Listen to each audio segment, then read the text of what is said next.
Hi everyone, I'm Ben, and this is the Board Game Blueprint.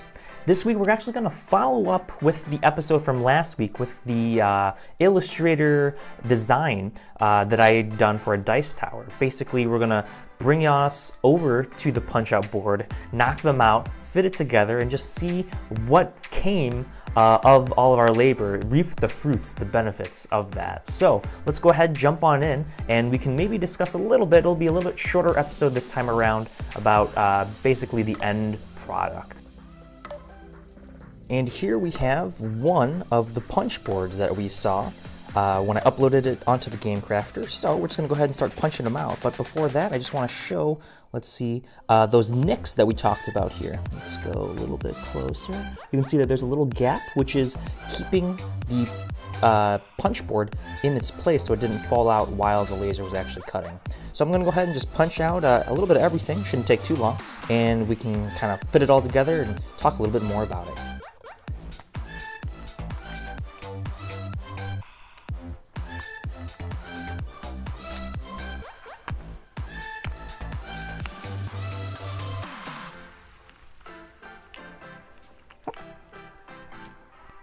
There we go. Nice and loose, and then these kind of punch them out that way. Now, as you can see on my fingers, we do have a little bit of soot there from the laser cutter, and so that's why I also have a damp paper towel so that you can maybe wipe down the edges if you feel, oh yeah, there's quite a bit now that you can see, if you like to kind of just keep things clean and all that good stuff. These Punch-Outs do not have the UV coat on them. I think it's kind of totally fine so far, but you can get smudges on your pieces without it, just like this. So if you don't have a paper towel handy, you might not be able to wipe it off right away, and then you'll kind of get stuck with some smudges on your pieces. And we get the idea. All right. So then these parts here for the shelves, which were those white ones that I was punching out earlier, are going to have to be punched out as well. So if you have like a little pencil or maybe just a little bit of nail, you should be able to get those out a-okay. I do not have a little bit of nail, so I wonder maybe I'll use kind of like an avocado. I'll use a punch out to punch out the other parts. Cool. Yeah, I think that's working out pretty well. There we go. Oops. There we go.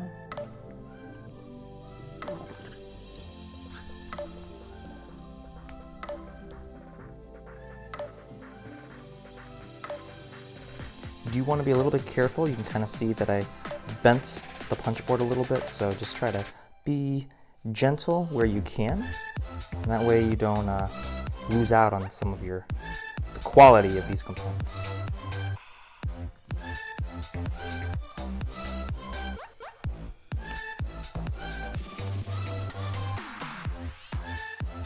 So probably for these kind of much smaller cuts, you only need maybe 2 or 3 nicks.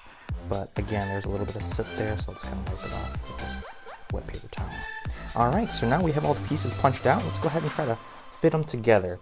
Now, spoilers, unfortunately for me, sorry about the camera bump, I have placed these 2 cuts on the same side, and that means that, unfortunately, the shelves won't actually fit in.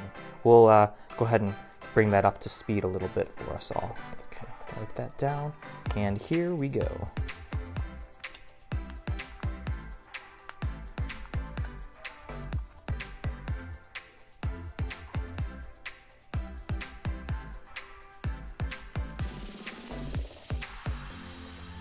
I love how well this fits together. That right there made my day.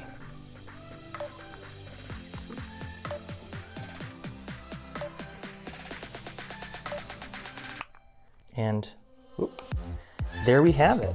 So again, unfortunately I have a line on this side, and then the line on the same side is what happened. So if we look at it from above, whoop, there's that one, and there's kind of the other. The shelves weren't gonna fit in the right way onto the same side. But I have gone and punched out the second tower, and we can kind of illustrate that a little bit. What I ended up doing was, yeah, cutting the side off one and then just taping them on the inside of the dice tower to get the dice to roll a little bit more. There we go. Just a little bit more cleaning. Okay, excellent. And here we go to roll the matching die. There, not too bad. Okay, this is working out much, there we go, much better than it was the first couple tests. All right, so let's see how far we can get this one to go. All right, getting that rolled all the way down here. Cool. So I think this one turned out pretty well. It was a good learning experience at the least, in terms of making sure that in the workable file for Illustrator that these lines were actually on the reverse sides so that they would line up in the middle correctly. The other thing too is that this model is a little flimsy. I did stabilize it with the tape that I mentioned earlier, but even without the tape, what I'd like to do is add a bottom base just to make sure that everything kind of locks into place, which is very similar to Scrapyard Armory's towers that he designed. The last thing, of course, as a dice tower, and as we saw, is that when I dropped the die in, sometimes it would actually hit up against this wall here. So what I need to do is remove that from the design for smoother rolling. But I'm really excited about how this turned out, and I am very happy with it overall. So just a couple tweaks to fix up, maybe some less generic artwork as well for whatever the theme for the design is going to be. But I can't really have too many complaints about this. So I really hope that this video motivated you and inspired you to create something really cool with the custom Punchouts. And hopefully, yes, we did get to learn a little bit about how to sequence the paths and organize them to optimize the laser cutting process the best. If you have any comments that you'd like to leave, please do so in the section below, and give this video a thumbs up and to subscribe to the channel to keep up with our upcoming content. I'm Ben, this has been another episode of the Board Game Blueprint, and together, let's build something great.